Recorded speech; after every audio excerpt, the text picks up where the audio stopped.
Halo Sobat Kaya, apa kabar? Sehat, sukses, bahagia selalu. Sebelum kita mulai podcastnya, bagi yang belum subscribe, silahkan di subscribe dan nyalakan lonceng notifikasinya agar Anda selalu mendapatkan update. Dan tolong di share supaya channel ini dapat bisa lebih banyak berkembang untuk mengedukasi, baik itu dalam dunia investasi maupun dunia pasar modal.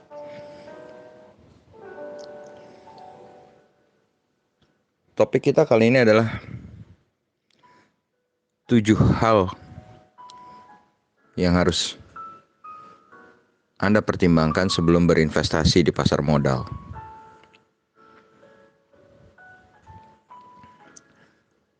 Di masa pandemi seperti ini, work from home, kemudian banyaknya orang yang tidak bekerja atau dirumahkan, banyaknya usaha yang macet atau tidak jalan atau bahkan tutup sementara, banyak orang tergoda untuk terjun ke pasar modal. Apalagi kalau melihat ada yang beli Bank BTN misalnya, BBTN, tanggal 2 Juni 2020, lalu tanggal 4 Juni 2020 menjualnya naik jadi 35% kenaikannya hanya dalam 2 hari saja. Jadi keadaan yang sedemikian bagus misalnya kalau diceritakan ke orang akan membuat orang gampang terbius untuk belajar mengenai investasi atau malah kan cuma ikut-ikutan nyemplung, tapi tanpa ilmu dan mental yang memadai, Anda akan bisa tergilas oleh ganasnya bursa. Oleh karena itu ada beberapa faktor yang harus Anda pertimbangkan bila Anda ingin ikut terjun ke dunia pasar modal. Yang pertama, yang paling penting adalah arah market.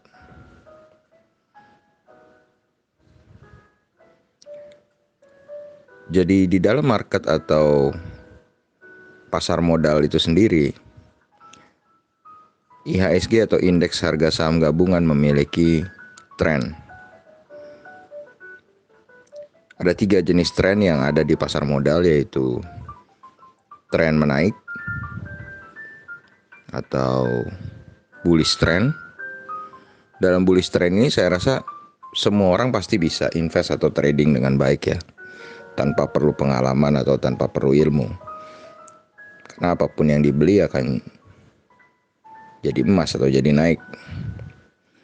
Kemudian market sideways atau market datar. Lalu yang terakhir market bearish atau market turun. Jadi kita harus tahu kita sekarang ada di mana, market apa, dan bagaimana mau memulainya.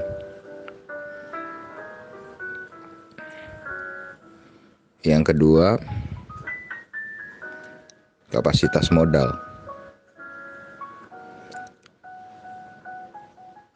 Anda harus mengetahui bahwa namanya aja pasar modal, tempat berkumpulnya modal-modal.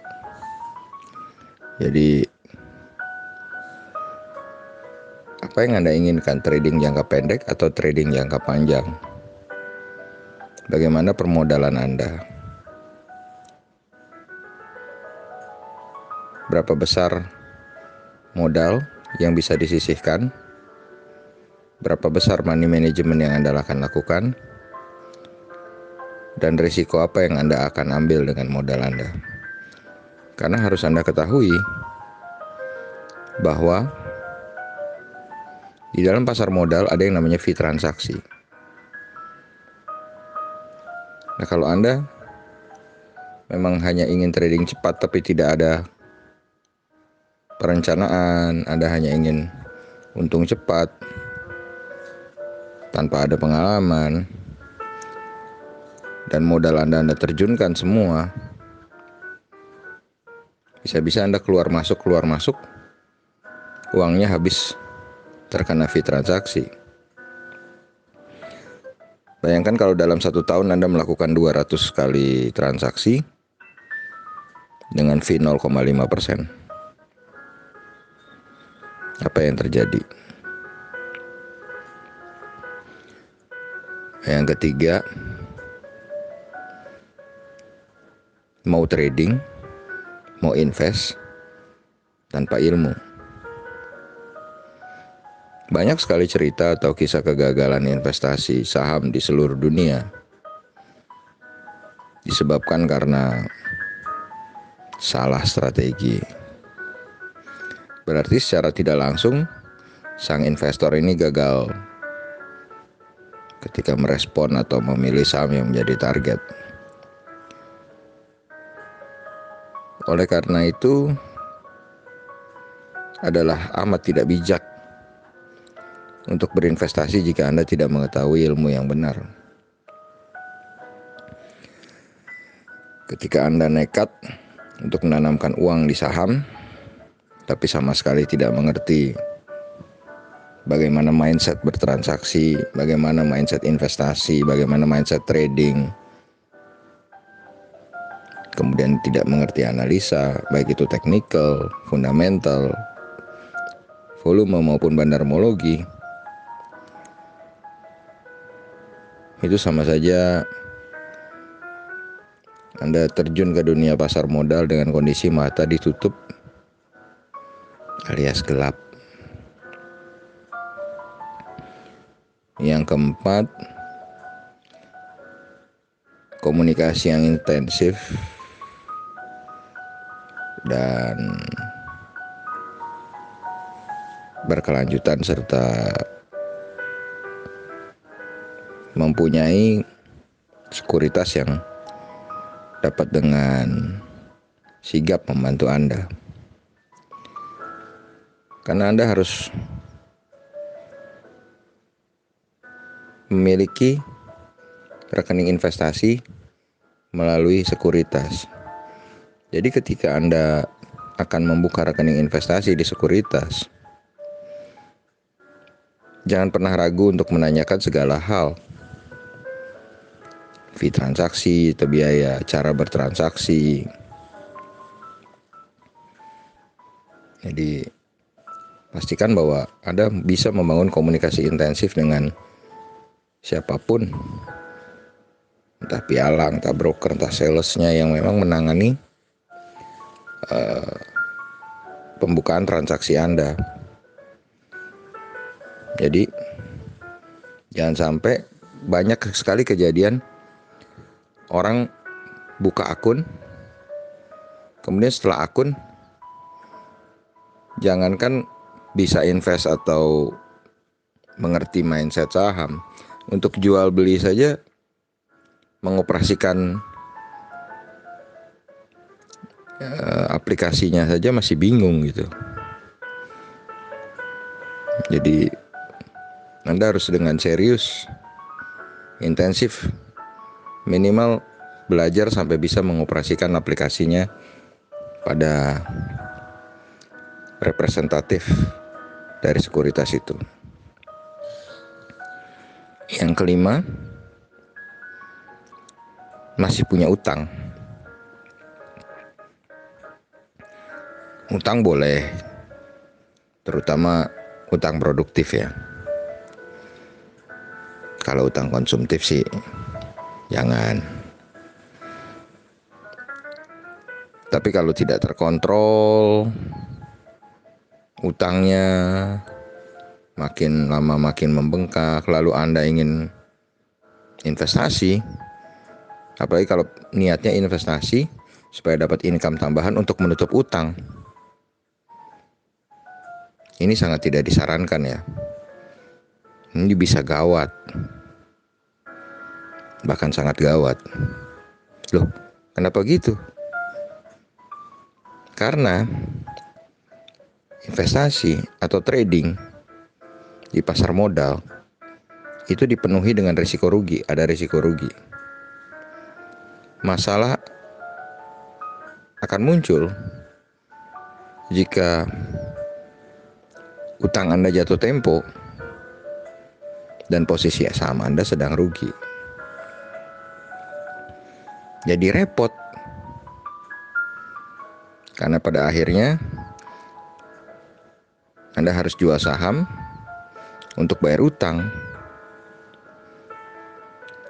Oleh karena itu sebenarnya yang paling aman berinvestasi dengan seminimal mungkin uang hutang, atau yang paling bagus uang dingin tanpa hutang. Jadi hutang akan mengganggu fleksibilitas Anda di pasar modal. Yang keenam, siap untung, siap rugi, siap menang, siap kalah. Di dalam pasar modal selalu dikenal high risk, high return.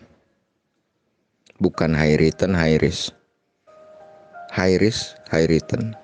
Artinya Anda harus betul-betul berpikir risiko lebih dahulu daripada return. Itulah yang kami di komunitas BES dan mendirikan sekolah saham BES dan mendirikan Cara Kaya ID ini lebih banyak menitik beratkan pada mindset. Karena mindset yang baik adalah mindset yang mengedepankan risiko. Dengan meminimalisir risiko, kita bisa mencari profit dengan lebih baik. Memang banyak saham yang menawarkan keuntungan sedemikian tinggi, tapi semakin tinggi tentu risikonya semakin besar.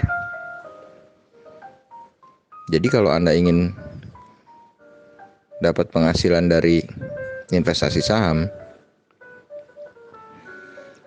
sebelum masuk Anda harus juga siap dengan risiko kehilangan uang.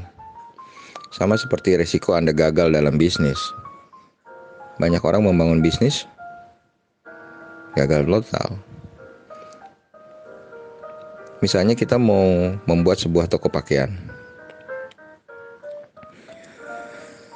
Kita mengeluarkan uang 50 juta untuk menyewa sebuah toko.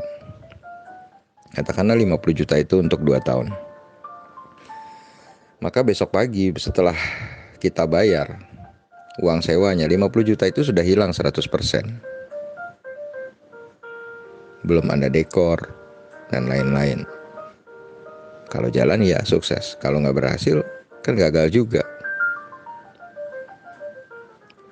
Banyak orang stres gara-gara rugi dan nyalahin ya para pemodal besar, menganggap bandar saham menghabiskan uang mereka. Padahal selain ada risiko rugi, jelas Anda harus punya ilmu. Anda harus belajar. Banyak orang bisa buat nasi goreng. Seberapa banyak yang bisa bikin nasi goreng enak? Dan seberapa banyak orang yang bisa bikin nasi goreng enak itu bisa menjual nasi goreng enaknya dengan laris. Demikian juga di pasar modal. Yang ketujuh, segala hal butuh proses, termasuk di pasar modal. Anda nggak bisa kaya dalam semalam. Anda harus menanam untuk menuai. Kalau Anda ingin panen padi, Anda harus menanam padi. Nah, karena Anda di semua aspek kehidupan butuh waktu, butuh ilmu, maka Anda nggak boleh bosan untuk menambah kapasitas, belajar, bertanya, belajar membuat analisa, ikut komunitas-komunitas saham yang sehat, ikut seminar, ikut sekolah saham. Dan yang paling penting adalah mengasah bagaimana mindset dan mental Anda untuk bisa mengarungi kerasnya pasar modal.